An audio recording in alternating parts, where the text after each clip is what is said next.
Today I'm going to be giving you my honest review of the Aputure VS2 FineHD Monitor. I'm going to weigh the pros and cons of this camera and ultimately share my experience with it as I've used it on several projects so far. So let's get right to it. First, let's start with the cons. The first con on my list is kind of a big one, and that is the actual overall image quality from the monitor. And what I mean by that is how the monitor looks compared to how the image looks on the back of the LCD on the back of my GH5.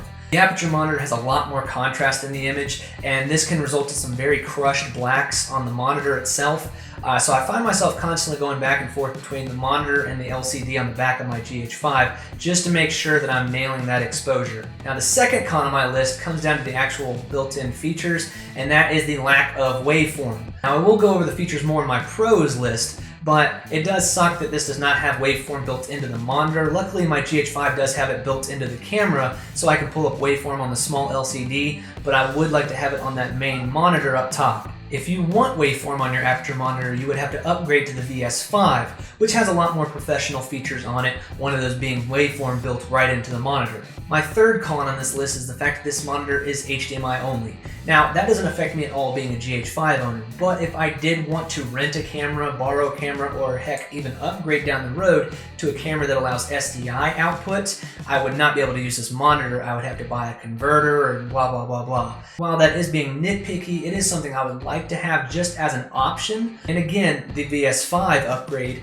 has SDI and HDMI outputs, which kind of gives you best of both worlds. So if you are looking for HDMI and SDI output, as well as waveform built in, and some other things to boot like dual battery slots, the VS5 is something to definitely look into, but at a much greater price point. So speaking of price point, let's move over into the pros. Now my very first pro is the actual cost. At the posting of this video, the monitor only goes for around $280 online. And that's pretty dang good considering what you're getting. You're getting a 7-inch monitor with full HD resolution, which is great for nailing focus. The second pro on my list is the fact that this monitor comes with pretty much every essential accessory you need to get it up and running right out of the box. When it comes to film gear and accessories for cameras, it seems like they give you the bare minimum, but when it comes to Aputure, they give you everything you need. In the box you're going to find an HDMI cable, a battery, an articulating arm, and even a sun hood, and a couple other little things, as well as a really nice zip-up case for protecting it. Props to you, Aputure. I have mad respect that you actually give filmmakers what they need to actually start using it out of the box. My third pro kind of ties back to the first point I was making in my list of pros, and that is the overall resolution. Because having full HD resolution is kind of a deal breaker for me. I want something that is going to be crystal clear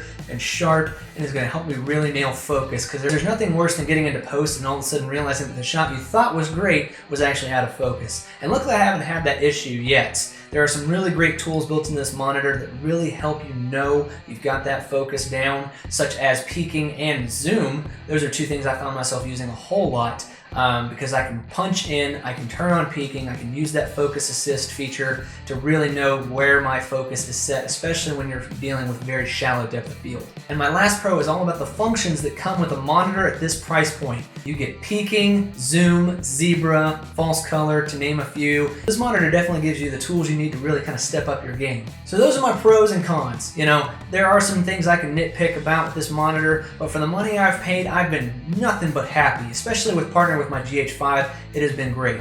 So I hope this review has helped you in any way, shape, or form. If it did, please give it a thumbs up. And if you have any questions about the monitor, feel free to leave a comment below and I'll definitely get back to you on that. So if you are not already, please consider subscribing. So my next video will actually be a tutorial on how to create a security camera footage look in After Effects with no third-party plugins. It's very easy to do, and it's something I came up with when I was working on my short film Fairy Tale, so I want to share that with you guys. As always, I hope you guys like this video, and I will see you guys next time.